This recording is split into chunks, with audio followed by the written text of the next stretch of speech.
Hello, bonjour les gars et bienvenue sur une nouvelle vidéo. Moi c'est Joe. Ici on parle de tech, de products, de business, de money, de life, de wife, de man, de woman, de dog, de tout.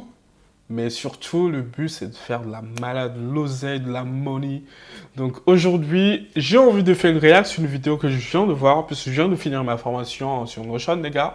Donc n'hésitez pas à aller sur joeproduct.com/joetools si vous n'avez pas encore pris vos formations. C'est des formations qui vont vous aider dans la vie de tous les jours pour être un super employé ou pour être un super entrepreneur. C'est des outils pratiques, comment vous utilisez par exemple Notion pour accroître la productivité de vos équipes ou de vous, comment vous utilisez les outils comme Miro pour explorer votre mind, pour développer des idées, pour brainstormer, pour mettre en place toutes les idées que vous avez dans la tête et comment utiliser Slack pour mieux collaborer, pour avoir un échange rapide et des process plus avancés avec chacun des membres de vos équipes.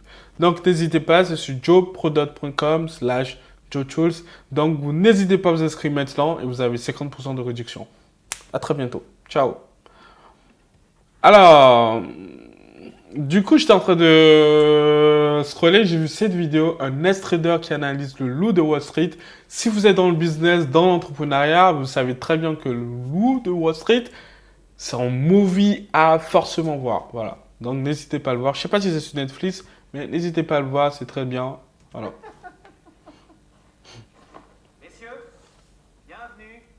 Chez Stratton Oakmont. Salut à tous, aujourd'hui on va tester un nouveau concept, on va vous décoder les films mythiques de la finance. Alors vous savez quand on regarde un Wall Street, un loup de Wall Street, et bien à chaque fois on pense qu'on a compris comment ça marche, comment ça se passe. Et bien moi je vais reprendre certaines scènes mythiques, je vais vous décoder tout ça, vous raconter l'histoire, pourquoi, comment, qu'est-ce qui se passe, et qu'est-ce qui est vrai et qu'est-ce qui est faux, qu'est-ce qui existe et qu'est-ce qui n'existe pas. Let's go, On guys! le baptisa le lundi noir. À 16h, la bourse avait déjà chuté de 508. Après, les gars, moi, j'aime bien le personnage. Hein. Moi, je le kiffe à mort. Hein. Je pense qu'il fait partie des meilleurs acteurs de Hollywood, des acteurs qui s'imposent. Et voilà, moi, j'aime bien. Et c'est un film que je vous invite à aller voir. C'est pas mal. C'est drôle, mais en même temps plein de conseils et en même temps plein de clichés. Donc, n'hésitez pas à le voir. Voilà. La plus grosse baisse depuis le crack de 29. Alors là c'est simple, c'est le crash de 1987. Le marché qui s'effondre, tout qui part en vrille. Alors Leonardo, c'est un jeune qui est là au milieu, qui comprend pas ce qui se passe, tout ce qui se voit DiCaprio. en fait, les positions, les comptes de ses clients sont en train de s'effondrer, qui sont en train de perdre énormément d'argent. La seule différence par rapport à lui et aux vieux de la vieille qui sont déjà dans la salle, c'est que eux, ils continuent à vendre, à l'achat comme à la vente, ils prennent encore des commissions. C'était le plus gros crash depuis 1929. Et donc là, on représente vraiment la réalité des salles de trading. Bah, c'est sûr. Je pense que la réalité des salles de trading, mais aussi en même temps la réalité des gens, puisque maintenant, ok, pendant Wall Street, il y a beaucoup de traders qui travaillent donc ensemble dans des boîtes de courtage, je sais pas trop. Mais maintenant, il y a beaucoup de traders qui sont juste dans leur chambre, un peu comme moi. Je suis dans ma chambre et que je travaille. Donc, il y a beaucoup de ça. Et je pense que 2023, il y a le monde qui change. Il y a des bons traders comme des mauvais traders. Mais ouais. Il y a quand même toujours cette émotion, ce visage. Quand on voit le visage des personnes de DiCaprio, même du mec à côté, de tout le monde, vous savez que voilà, quand ça va pas, c'est tout le monde qui va pas bien. C'est la famille de ces personnes qui vont pas bien. C'est le gouvernement. Il y a plein de choses. Et voilà, ça c'est quand même les dessous du trading. C'est pourquoi moi j'ai jamais aimé m'aventurer là-dedans. Mais voilà, qui a dû que gagner l'argent, c'est facile. Nobody. Très très bien représenté pour l'époque sur 87, mais quand vous avez des gros tests de marché, vous voyez vraiment les gens qui commencent à perdre un petit peu les pédales, la peur du client, la peur de perdre de l'argent, l'angoisse générale, et c'est un vrai stress et c'est très très bien représenté dans ce film. Madame Jordan Belfort. Ouais, assieds-toi, mon vieux. On n'a pas besoin de trucs informatiques, on vend des titres hors cote avec ces feuillets-là. Titres hors cote? Ouais, c'est des valeurs cotées en cent venant de compagnies qui sont pas inscrites au Nasdaq. Bon là en fait, il quitte Wall Street, il s'est fait virer, il a perdu son job, il était dans Wall Street, les gars, Wall Street. C'est une grande banque d'affaires avec des grands buildings, des computers partout. Ils se retrouvent dans un garage avec une équipe de Là, c'est vrai, braqueurs. New York, il a tout le temps de gros buildings et tout. Ouais, moi, je peux pas vivre à New York, il y a trop de buildings. Tu sais que les gens, c'est des fous, hein. Paris, on est des fous, mais New York, je pense que les gens, ils sont vraiment. Ils sont en dépression. Qui traitent des pink sheets. Alors les pink sheets, aux États-Unis, c'est ce qu'on appelait une pink sheet. Vous voyez que le type, à un moment, il lui tend un journal qui est rose, et ça, c'est le pink sheet. Monsieur, il y a une marge dingue sur ce truc-là. Jordan, tu gagnes combien sur une valeur de première offre? Désolé. J'embauche 100%. Sur tes hors-codes, tu te fais 50. C'est la liste de tous les titres qui sont en général en dessous de 5 $. Et en fait, ce qui est intéressant dans l'idée, c'est qu'il passe d'une grande banque d'affaires qui traite des vrais titres, des gros titres, et il passe d'une petite boîte où il traite des boîtes de, excusez-moi du terme, des boîtes de merde qui valent rien du Qui tout. vous achète ces salopes? En fait, Pour c'est savoir. surtout des pauvres types, facteurs, maçons, mécaniciens, pas mal de Mais facteurs. la différence, c'est quand vous achetez une boîte qui vaut 1,5 $, vous pouvez en acheter beaucoup, et comme ils sont payés des commissions à l'action, plus ils traitent des nombres énormes en termes de quantité, plus ils gagnent de l'argent. 50% de commission? Ça, c'est vrai. On parle souvent du high ticket, du low ticket. Mais je pense le high ticket, ce qui est bien, c'est que quand vous passez du temps là-dessus, vous le vendez très bien. Maintenant, le low ticket, si vous avez plus de personnes, vous connaissez déjà le marché, vous avez de la database, vous pourrez devenir hyper riche avec du low ticket, hein. C'est là, si on voit les formateurs, par exemple, tous ceux qui vous vendent des formations, de dropshipping ou de, je sais pas, de comment devenir riche, pourquoi on se met à la formation? C'est parce que, arrivé un moment, la formation, tu prends, ok, certes, beaucoup de temps pour la faire, mais une fois que tu l'as fait, bah, tu vas la vendre à un budget raisonnable à des gens qui vont l'acheter. Et plus ta formation, elle a de la valeur et qu'elle coûte un peu moins cher, bah, tu vas avoir plusieurs personnes qui vont l'acheter. Donc forcément, la somme ou la multiplication des deux, ça donne un chiffre d'affaires énorme. Alors que si tu vends un produit ou un service en low ticket, tu vas passer beaucoup de temps à s'assurer que le produit, elle marche au long terme. Donc c'est à cause de ça qu'il y a beaucoup de personnes qui utilisent le low ticket ou le middle ticket pour pouvoir vendre des formations ou pouvoir vendre des services. Pourquoi?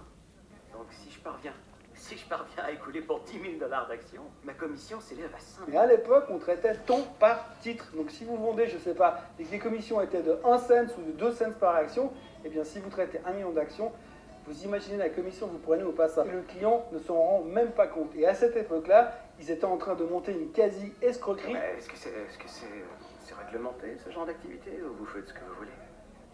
Et c'est le début de la trame du film. Ils gagnent beaucoup plus d'argent en vendant de la merde qu'en vendant de la qualité. Malheureusement, c'est ça, parce que quand tu commences à gagner de l'argent, vendant de la merde, je dirais que maintenant les temps ont changé. Puisque maintenant, quand tu vends de la merde, puisqu'il y a tellement de vendeurs que quand tu vends de la merde, arrive un moment, ça se voit, tes clients, ils ne reviennent plus. Puisque, voilà, toi, tu vends le truc, tu as envie de vendre d'autres choses. Donc, si tu arrives à vendre un produit qui est bien, tu auras ces mêmes clients qui vont vouloir t'acheter d'autres produits. Mais si tu vends un produit à un client qui, à la base, c'est un produit qui vaut rien, crois-moi, il ne viendra plus. Et donc, payer pour pouvoir avoir un client, ça coûte cher. Vous avez l'acquisition, vous avez des vidéos, des temps que vous passez. Donc, avoir un client, forcément, ça vous coûte en moyen et puis en temps. Donc, est-ce que vous avez envie de faire un produit bâclé qui ne sert à rien pour pouvoir, après, perdre le client et redépenser pour avoir du client? Non. Mais après, quand vous avez des millions et qu'il y a beaucoup de personnes un peu cons dans le monde, ça peut passer. C'est ce qui est arrivé, par exemple, dans ce film de Wall Street. Si je vous téléphone aujourd'hui, John, c'est que je viens juste de tomber sur un produit en or. Certainement la plus belle offre que j'ai vue au cours des 6 derniers mois. Alors là, c'est vraiment la caricature du How to Spend It, comment dépenser tout cet argent. Il a compris comment ça fonctionnait l'histoire. Plus ils vendent de titres, plus il fait de commissions. Il est prêt à vendre n'importe quoi. Et en plus, la qualité de Jordan Belfort, c'est que le mec est un vendeur d'exception. Ouais. 4 000, ce qui vous fait 40 000 titres. Regardez, il y a tout le monde qui vient. Déjà, je pense que comment ils se sont habillés, c'est un peu... on dirait des gens anti-système, tu vois, genre des habits de pull. Lui, on dirait Pablo Escobar. Et du coup, tu vois donc Jordan Belfort dans la série qui vend des titres et qui est éloquent, qui arrive à bien s'exprimer, à faire de l'argent. Et forcément, tout le monde l'admire, tout le monde a envie d'être comme lui. Et je pense que c'est aussi l'une des qualités des formateurs traders. Donc, ils savent vendre du rêve. Et des fois, c'est pas vrai. Mais là, on est quand même dans un cas où tu as de l'argent, tu vois la personne en direct, en train de vendre. Et forcément, tu te bouges le cul, tu te dis, j'ai envie de faire pareil. J'officialise notre Ce transaction. mec est capable de vendre encore aujourd'hui à peu près n'importe quoi. Et c'est vraiment ce qui va le démarquer dans cette histoire. Parce que dans ce métier-là, à ce niveau-là, Ouais, je pense qu'après, il a commencé à faire des formations sur sa vie. Donc, puis il a commencé puisqu'il est parti en prison, après il est revenu. Mais il a vu que le business de formation, ça marche aussi hyper bien. Donc là, il est toujours millionnaire, hein, même milliardaire, je sais pas trop. Mais il est bien, il est bien. il faut C'est pour vous dire que même si vous vous retrouvez à zéro, quand vous avez les compétences, apprendre la formation, les compétences, c'est ce qu'il vous faut. C'est l'or de de notre génération. La formation est l'or. La data et la formation, le knowledge, c'est l'or. qu'il tourne comme un avion, vraiment vendre beaucoup d'actions pour encaisser beaucoup de fric. Et il a compris, aujourd'hui il fait 72 000 $ par mois. Sérieusement, tu gagnes combien 70 000. Enfin, techniquement, 72 000 $. Tu fais 72 000 en un mois. Son futur ami, son futur meilleur ami, va devenir en gros complètement hooked, addicted à l'argent, en se disant bah, je peux gagner beaucoup plus de fric en faisant la même chose que lui. Non, ça va, tout va très bien. Hey, écoute, je démissionne.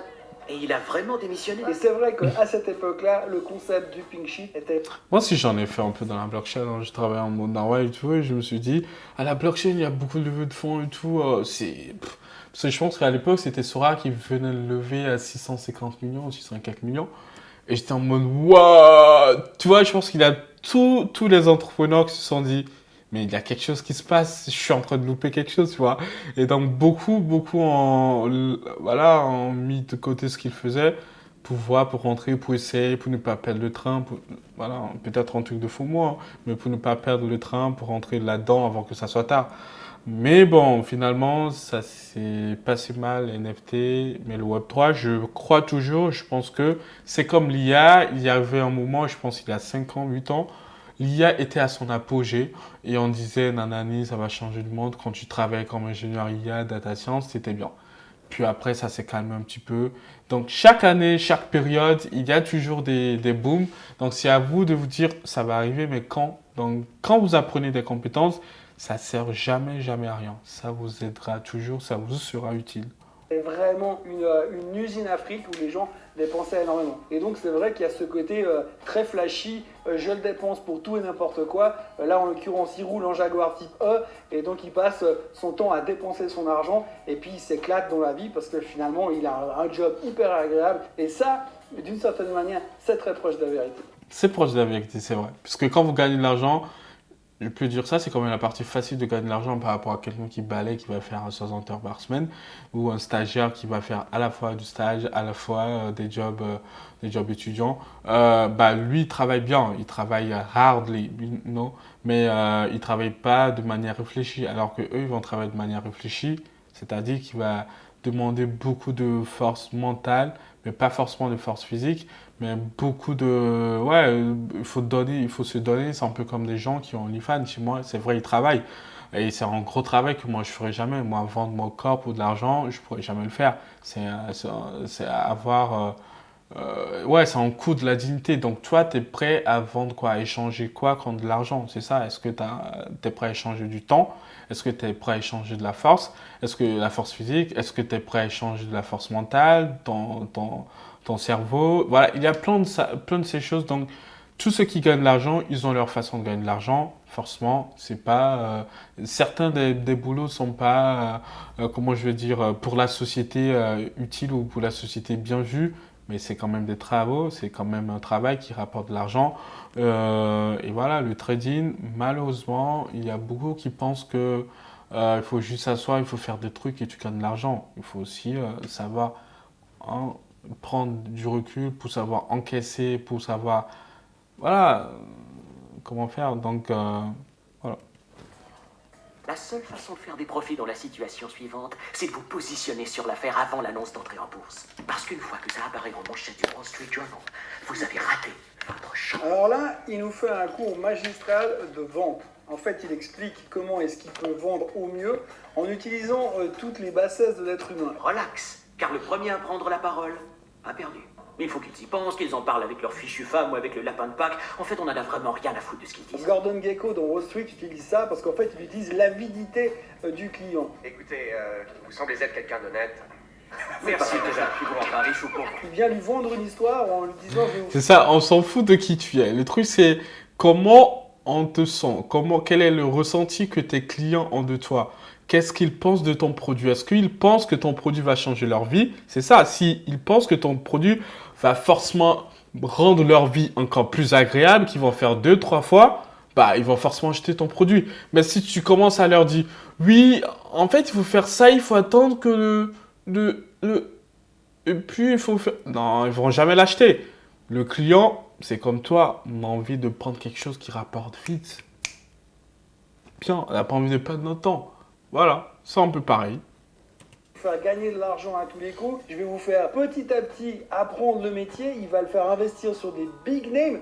Donnez-moi une seule chance sur un titre de père de famille tel que Kodak. Des titres safe où il va prendre des commissions normales. On commence par leur vendre Disney, AT&T, IBM, que des valeurs de premier ordre. Une fois qu'on a ferré le poisson, on décharge la benne à ordures. Et puis ensuite, il va l'attirer sur des boîtes un peu plus sportives, des pink shit stock, où là, il va augmenter sa commission. 50% de commission, les gars. Il va quasiment faire un hold-up sur le compte du client. Et je peux vous affirmer que le seul problème que vous aurez, c'est que vous auriez dû en prendre plus. Donc c'est un truc hyper intelligent, hyper basique, il le met en confiance et ensuite il l'amène dans des trucs beaucoup plus risqués où le client il pense qu'il va gagner de l'argent à tous les coups.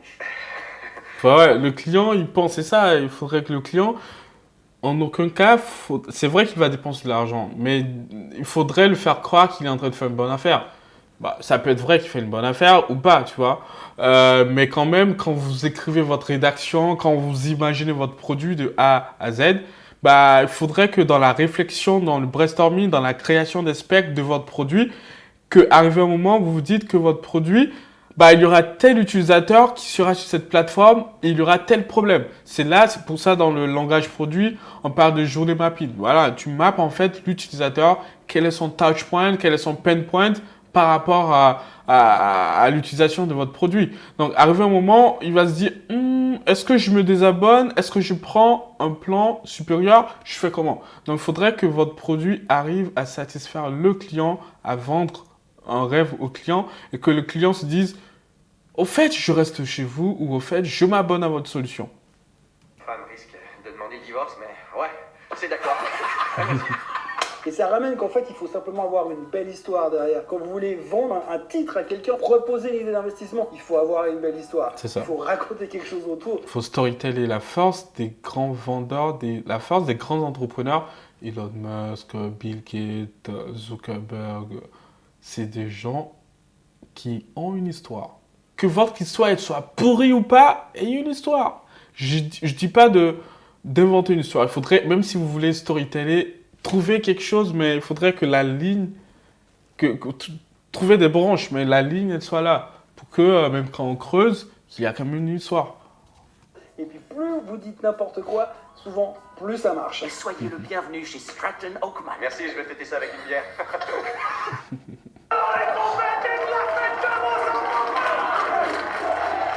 Alors ça, j'ai pas vécu, hein. Je dois dire que ça, j'ai pas vécu, mais ça représente quand même assez le stress qu'il y a dans ce milieu qui doit être évacué d'une manière ou d'une autre. Quand vous êtes sous pression 12 heures à 18 heures par jour à vendre des actions, à essayer de faire de l'argent, eh bien, il y a un stress latent qu'on ressent peut-être pas forcément, mais il y a toujours cette espèce de compétition et cette espèce de gros délire et qui vit à l'intérieur de chaque trader. Alors, je sais pas comment ça se passe partout dans le monde, mais partout où je suis allé, on rencontre toujours des gens qui sont toujours prêts à aller plus loin. Et quand j'étais trader à l'époque, on avait un truc où on disait tout le temps chiche que t'oses pas. Et effectivement, chaque fois qu'on nous disait chiche que t'oses pas faire ça, eh ben on le faisait. Hey, tout le monde m'écoute? Chiche que t'oses pas. Et là, ça représente tout à fait ce genre de choses. Et il lui rase le crâne, il faut venir une fanfare dans les bureaux. C'est toujours une question de... Ça, c'est vrai que c'est quand même un peu hyper masculiniste, ce film. Mais, bah ouais, des fois, la virilité, ça fait peur. Mais c'est quand même ce qui a fait durer notre espèce. Le fait de prendre des décisions, de faire des choses un peu trash. Mais c'est ce qui crée l'histoire de l'humanité. L'esclavage, ça fait partie de l'histoire de l'humanité. Et voilà, il a beaucoup de séquelles et voilà, on peut pas le changer. Donc il faut se dire, ok, bah comment on améliore le monde de demain? Surenchère et à ce moment-là, les gens sont prêts à faire tout et n'importe quoi parce qu'il y a ce côté complètement délirant et tout semble possible puisque l'argent coule à flot et qu'il n'y a plus de limite. C'est le chiche au spa, c'est donnez-moi ce qu'il y a de plus cher et il n'y a plus rien qui nous connecte à la réalité. On peut faire une photo? Ça a été un vrai putain de massacre. En fait, il n'y a rien de tel que de la mauvaise pub finalement ou de la pub. Il faut juste qu'on parle de vous dans ce métier. Après, c'est pas très important si vous êtes bon, juste ou pas juste, honnête ou pas très honnête. Il y a l'argent derrière. T'as vu comment il m'appelle? Le loup de Wall Street. Regarde ça. Je te trouve bien coiffée. Et en fait, c'est triste à dire. On sait très bien qu'il y a eu des gens, et il y a des gens aujourd'hui qui sont un petit peu borderline dans ce métier, Bah ouais. mais on veut quand même tous aller bosser là-bas. Les gens veulent quand même bosser avec eux parce qu'il y a de l'argent derrière. C'est ça, le moteur, les gars. Arrivé un moment, il faut parler chiffres, il faut parler français, il faut parler money. C'est ça, il y a l'argent. Et l'argent, c'est le langage le plus direct possible dans ce monde d'hypocrites. Vous donnez de l'argent aux gens, ils vont vous dire ce qu'ils ressentent. Ils vont vous dire la vérité pure, pure, pure. L'argent, c'est la base. C'est la base. Derrière. On le voit très bien dans la scène ici. En fait, il se fait démonter dans un magazine comme quoi c'est un voleur. Et puis tout le monde veut bosser avec lui parce que tout le monde sait qu'il fait du fric. Bah et voilà. ça rappelle des choses plus ou moins récentes. Puisque finalement, l'affaire Madoff, qui a eu lieu il y a une douzaine d'années, eh bien Madoff, c'était pareil. On savait tous, quelque part au fond de nous, que ce qu'il faisait, c'était pas tellement possible, juste, mais il le faisait. Et il payait des coms à tout le monde, donc tout le monde était content, tout le monde jouait le jeu, et tout le monde y retournait. Et vous pouvez dire n'importe quoi sur lui, ou faire n'importe quelle mauvaise publicité dans ce milieu-là. Ce qui est important, c'est d'être avec les bonnes personnes au bon moment, C'est ceux ça, qui font c'est de l'argent ça, et c'est ceux vrai, qui sont c'est dans la vrai. vague. Encore une fois, greed is good. Great is good, guys. Ok les gars, faites semblant de travailler. Vous avez des bilans financiers? excusez-moi. Ça y est, voilà. Ok, on parle de quoi? Dossier au moins. Inventez, faites semblant. Ok, je crois que si on liquide Pfizer, Comment as-tu dépensé 430 000 $ en à peine un mois, Joe? Alors là, on est dans les mémoires du passé, les brumes du passé hyper agréables, les business expenses. Les mecs, ils invitent des clients et ils payent tout et n'importe quoi Ouais, parce que ouais. c'est la boîte qui paye derrière. 430 000 bons Dieu de dollars en seulement un mois en plus. Salut pas, c'est des frais professionnels, tu Des vois. vrais professionnels? On était sortis par les brokers, par les banques qui nous invitaient. C'était pour les clients de chez Pfizer. Pfizer, oui. ouais, les fameux steaks de bœuf d'Argentine. Il y avait beaucoup de champagne et de vin. On a offert le champagne. Et là, effectivement, il y avait quelque chose de nos limites. On nous disait, prends la bouteille de rouge le plus cher, choisis le homard plutôt que le veau, vas-y, dépense. On nous offrait les matchs de football, on nous offrait les restaurants, les hôtels, les vacances. Olé divertissement.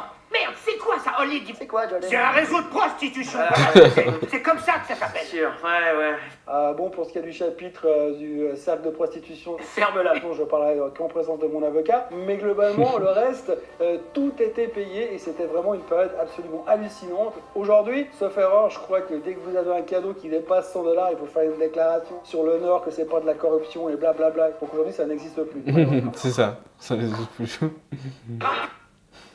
Voilà les gars, franchement, belle vidéo. Je ferai la partie, la suite de cette vidéo, je vais le faire dans ma formation où je parle de comment j'ai fait avant mes 25 ans, comment j'ai atteint le SMIC de LinkedIn, c'est-à-dire plus de 16 000 $ par mois. Donc elle est bientôt disponible, n'hésitez pas à suivre ma newsletter joelsubstack.com et vous aurez toutes les infos quand elle sortira. À très bientôt, ciao.